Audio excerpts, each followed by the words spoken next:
2 февруари 2015 година, ова е новото издание на вестите на програмата на КТВ. Добро вечер, почитувани гледачи.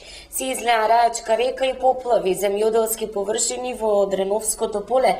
Се излеа и реката Луда Мара од населба Глишич.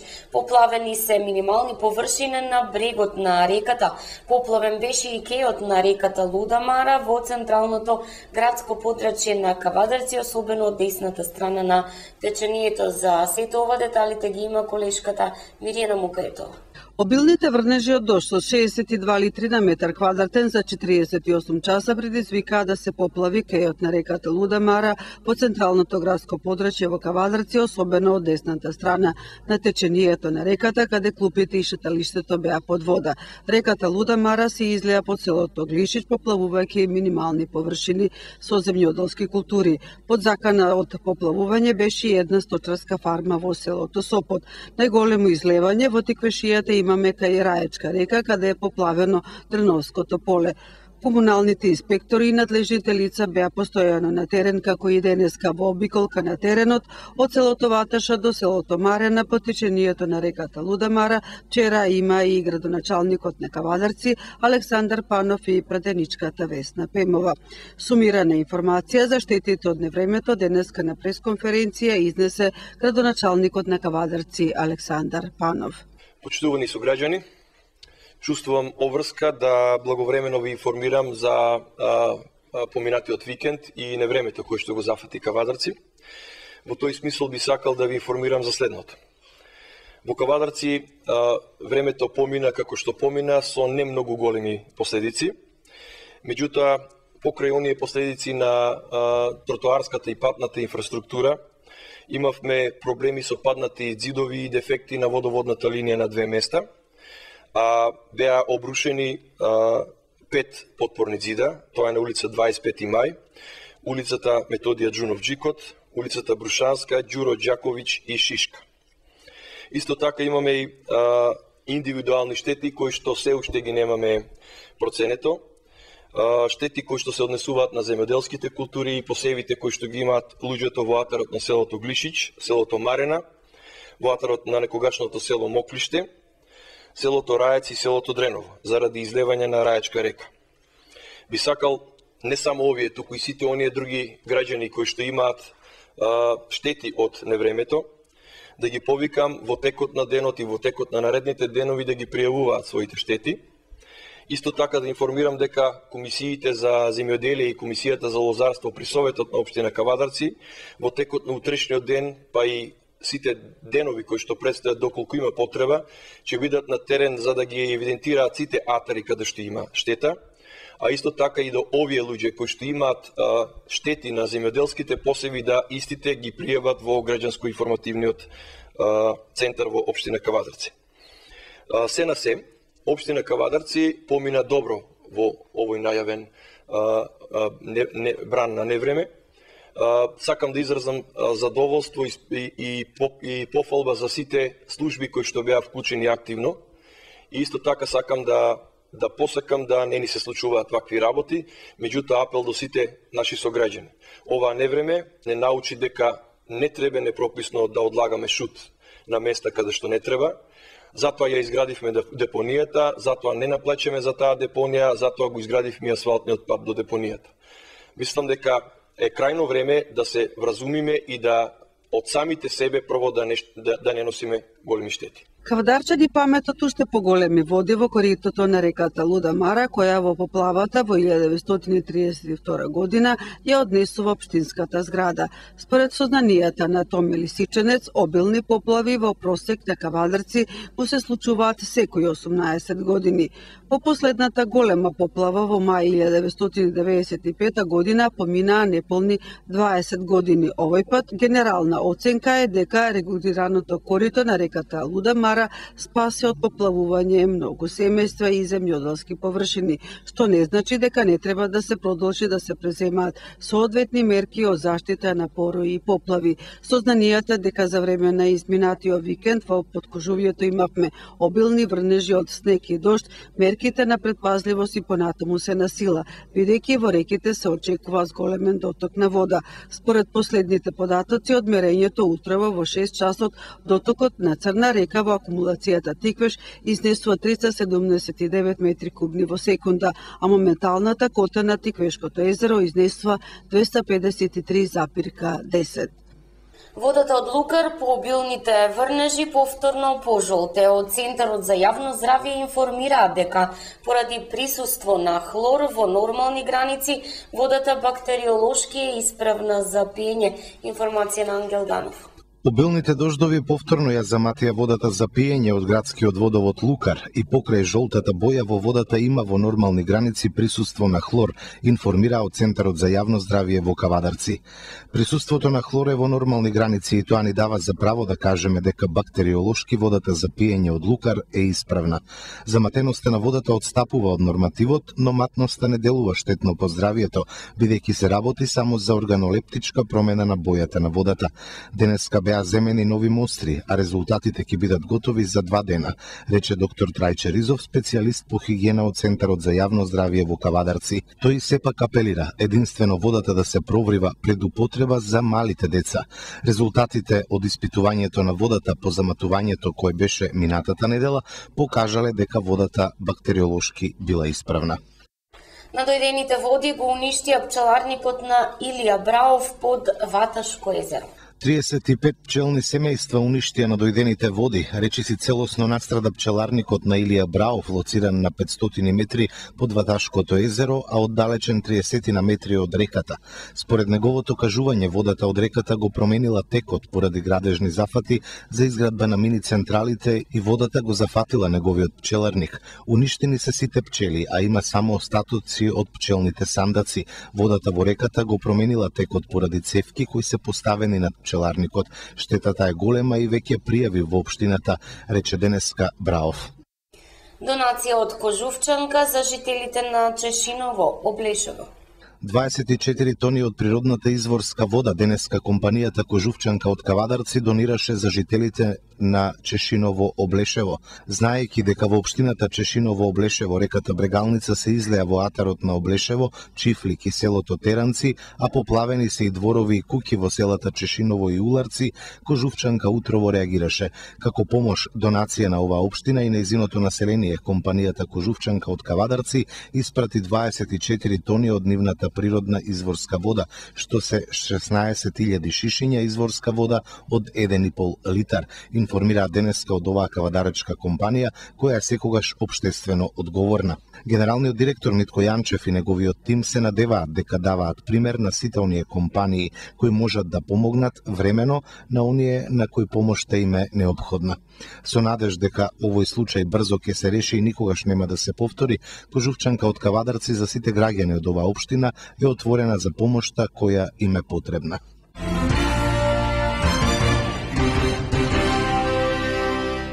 На последната одржана седница, Советот на општина Неготино ја донесе одлуката за утврдување на приоритетот на проектот за асфалтирање на патниот правец Горни Десан Веши. Информација на Маја Алексос. На последната одржана седница Советот на општина Неготино донесе одлука за утврдување на приоритет на предложениот проект патен правец Горни Десан Веши. Со оваа одлука Советот го утврди приоритетот на проектот асфалтирање на патниот правец од село Горни Десан до Веши во должина од 493 метри за делот кај местото викано Шоша. За овој проект општина Неготино имаше доставено барање за користење на средства од ЕУ ИПА грантот, барање кое е во врска со јавниот повик на Министерството за финансии кој е наменет за доделување на финансиска поддршка на единиците на локалната самоуправа за подобрување на нивото на општински услуги.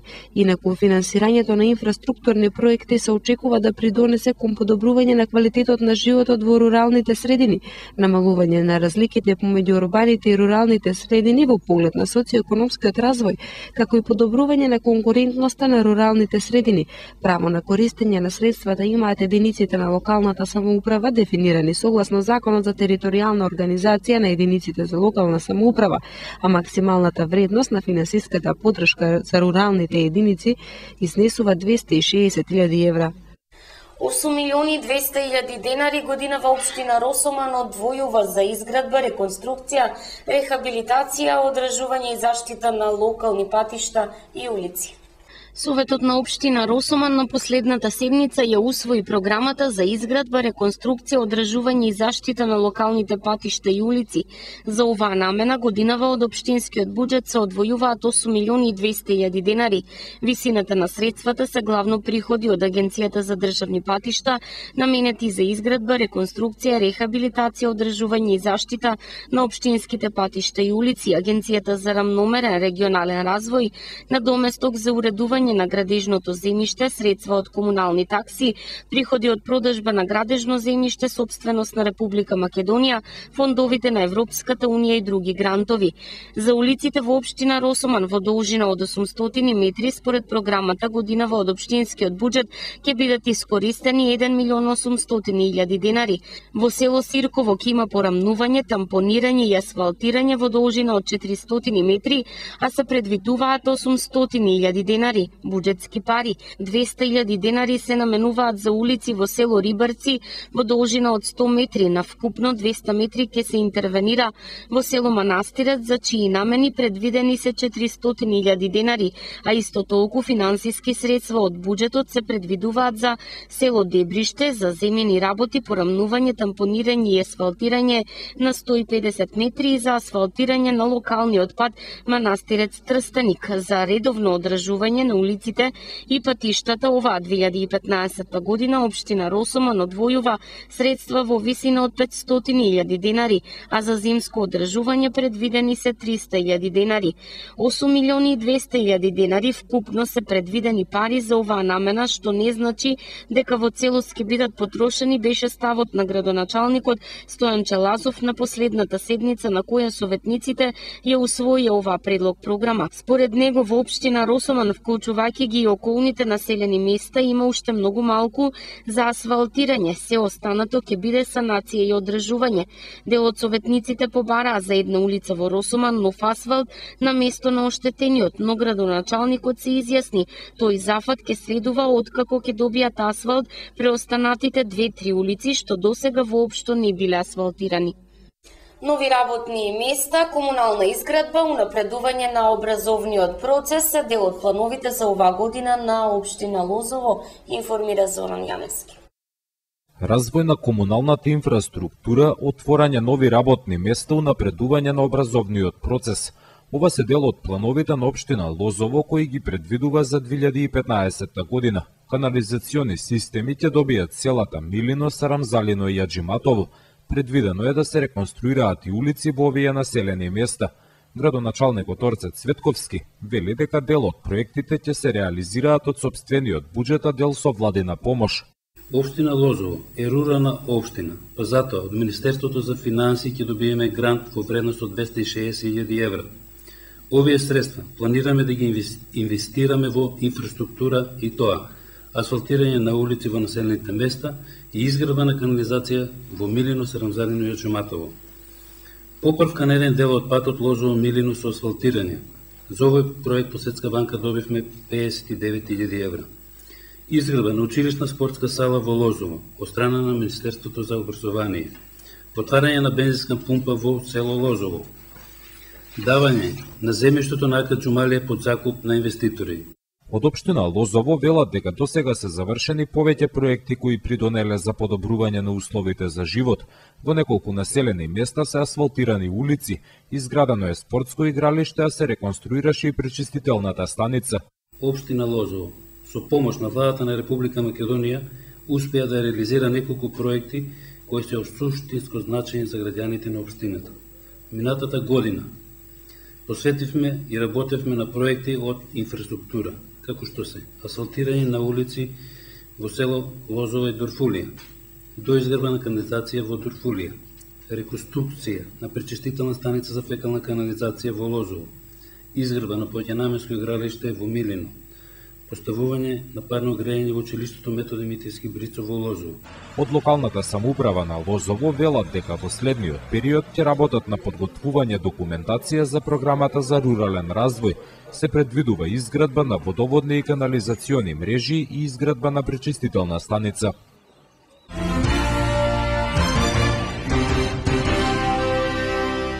Полицијата поднесе кривична пријава против 24 годишен велешанец поради измама со огревни дрва. Нудел огревно дрво, земал пари, а никогаш не испорачал дрва. Вака 24 годишен велешанец измамил четворица своји сограѓани, успеал да им одземе 16.000 денари. Измамите ги правел во склад за дрва во кој бил повремено ангажиран. Оштетените граѓани неколку пати доаѓале по дрвата, но измамникот ги убедувал дека ќе ги добијат следниот ден. По ова случајот е пријавен во полиција. Измамите ги вршал на начин што се представувал дека е вработен во складот за дрва Лајман дрва од Велес.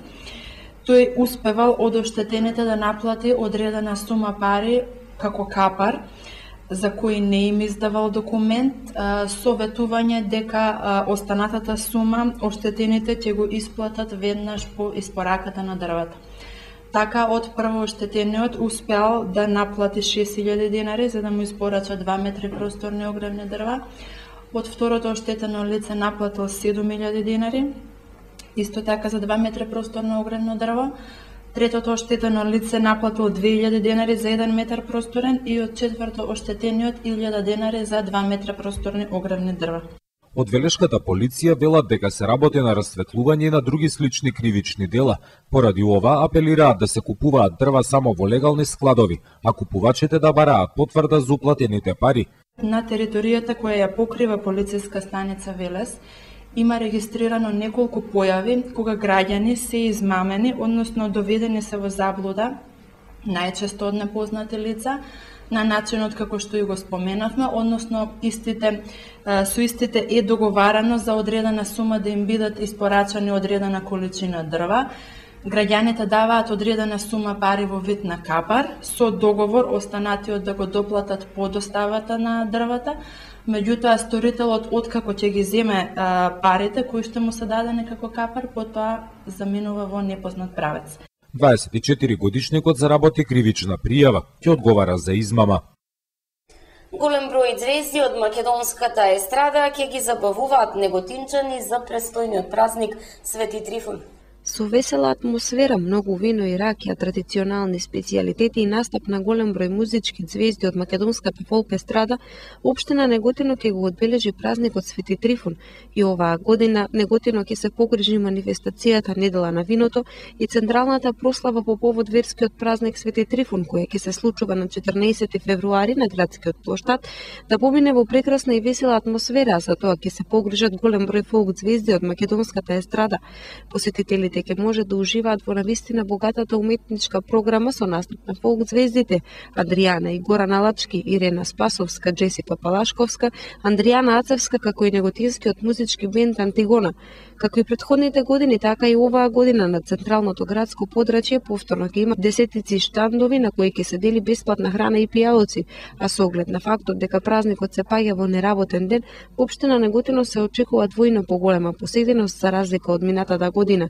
Инаку 14 февруари ден кога православните христијани го прославуваат Свети Трифун, се верува дека Свети Трифун е чувар на лозијата и гостилниците, но и на брачната љубов и верност. На овој ден лозарите за прв пат одат на лозијата во новата календарска година и почнуваат да ги сечат лозите, а се верува дека и Свети Трифун на својот празник забудува факел во земјата и така снегот почнува да се топи.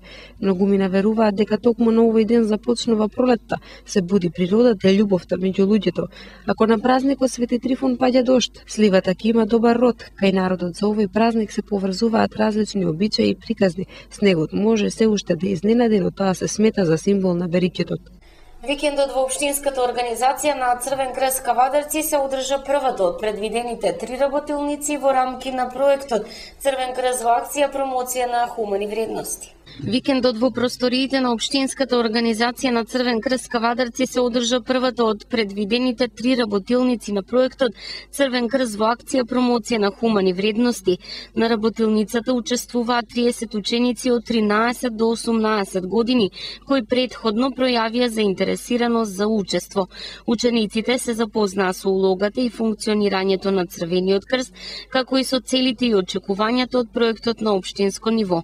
Во наредните работилници кои ќе се реализираат во текот на месец февруари, учениците ќе учат за повеќе важни теми како што се препознавање на потребите на заедницата, изработка на микропроекти, самостојно организирање на младински и материјални ресурси на терен, видови и начини на помош во заедницата и на ранливото население.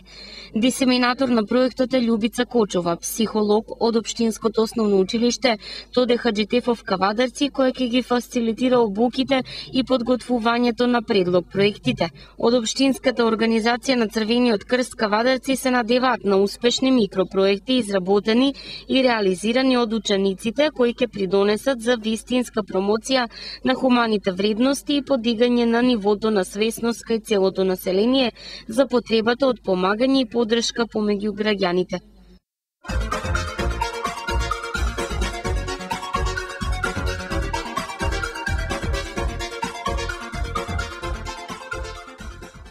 На крајот од вестите временска прогноза. Времето утре променливо облачно со сончеви периоди, ќе дува слаб до умерен ветер од јужен правец, температура до 9 степени. Гледавте вести, имајте пријатна вечер.